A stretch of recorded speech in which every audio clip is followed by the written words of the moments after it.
Hello नमस्कार. भारतीय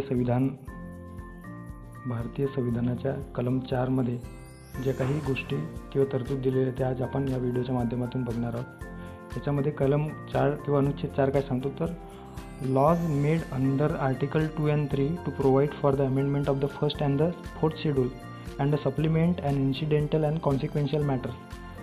म्हणजेच अनुच्छेद 2 आणि 3 अंतर्गत जे काही कायदे केलेले आहेत ते पहिल्या आणि चौथ्या अनुसूची तसेच पूरक, अनुषंगिक आणि परिणामकारक बाबींमध्ये सुधारणा करण्यासाठीची ही अनुच्छेद 4मध्ये दिलेली तरतूद आहे. तर या तरतुदीनुसार काय सांगण्यात आलेलं आहे, त्या तरतुदीनुसार असं सांगण्यात आलेलं आहे की जेव्हा आपण कलम 2 आणि 3मध्ये बदल घडवायचा असल्यास आपल्याला दुरुस्ती पहिल्या आणि चौथ्या अनुसूचीमध्ये काही दुरुस्ती करावी लागतील. त्याचा उल्लेख या कलम 4मध्ये देण्यात आलेला आहे. समजा अनुच्छेद 2 आणि 3मध्ये जे आपण बघितलं की अनुच्छेद 2 आणि 3 म्हणजेच कलम 2 आणि 3मध्ये ज्या युनियन टेरिटरीपासून किंवा युनियन टेरिटरी नवीन निर्माण करायचे आहे, राज्य नवीन निर्माण करायचे आहे, एखादा स्वतंत्र प्रदेश आहे त्याला भारताच्या भूमीमध्ये समाविष्ट करण्यात आले.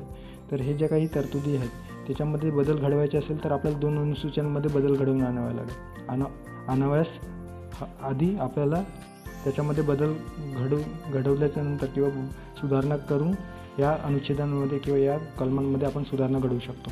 पहिल्या अनुच्छेदामध्ये आपण केंद्र युनियन टेरिटरी याच्यामध्ये भूमीचा जो प्रदेश आहे म्हणजे भूमी प्रदेश याच्यामध्ये बदल घडवून आणायच्या असल्यास तर आपल्याला पहिल्या अनुसूचीमध्ये दुरुस्ती करावी लागेल. म्हणजेच काय तर कलम आणि 2मध्ये बदल करण्यासाठी 2 अनुसूचीमध्ये बदल करावे लागेल. त्याच्यामध्ये 2 आणि 3मधील पहिल्या अनुसूची जी आपल्याला भूप्रदेशासंबंधी आणि चौथी अनुसूची का तर जे काही विविध राज्यांमध्ये राज्यसभेतील जो वाटा आहे त्या संदर्भात त्याच्या प्रदेशानुसार राज्यसभेतील वाटा देण्यात आलेला आहे. त्याच्यामध्ये देखील आपल्याला बदल आणावे लागतील.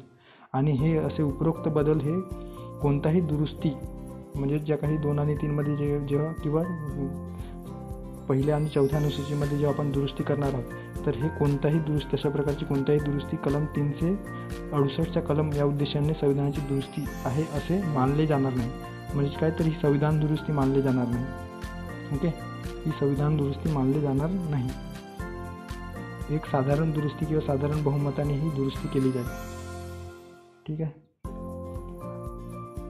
आणि अजून एक गोष्ट याच्यामध्ये 2 आणि 3मध्ये काय डिफरन्स आहे आर्टिकल 2 आणि 3मध्ये तर 2 हे नवीन भूप्रदेश जे असेल त्याला भारताच्या भूमीमध्ये समाविष्ट करण्याचे किंवा स्वतंत्र भूप्रदेश असेल त्याच्यामध्ये बदल करून ते आपल्या नवीन राज्यांमध्ये विलीन करण्यासाठी किंवा नवीन राज्य तयार करण्यासाठी कलम 2मध्ये स्पेसिफिकली मेन्शन केलेलं आहे. तर कलम 3 काय सांगतो तर आधी भारताचा भाग असलेल्या भूप्रदेशामध्ये अल्ट्रेशन करून किंवा त्याला विभागून दुसऱ्या राज्यांमध्ये विलीन करून त्याचा एक नवीन किंवा त्याला स्वतंत्र असे 2 राज्यांपासून काही भाग वेगळा करून त्यांचा एक प्रदेश निर्माण करण्याची ती तरतूद जी आहे ती 3मध्ये देण्यात आलेली.